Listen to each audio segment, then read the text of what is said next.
high power density, full EtherCAT support, and less cabling for a quick and easy installation. All that is offered by our new Controlix Drive I/O servo terminal for the extra low voltage. That means less than 48 volt DC.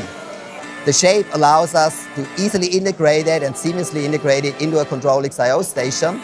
And an additional special benefit, we keep the protective voltage less than 60 volt DC. That means no special expertise needed, so no electrician or whatever. Just easy to use, easy to install, and that is very important in times where it's a lack of skilled workers. So that is really also an effect what we have to take care. If you're interested, contact us.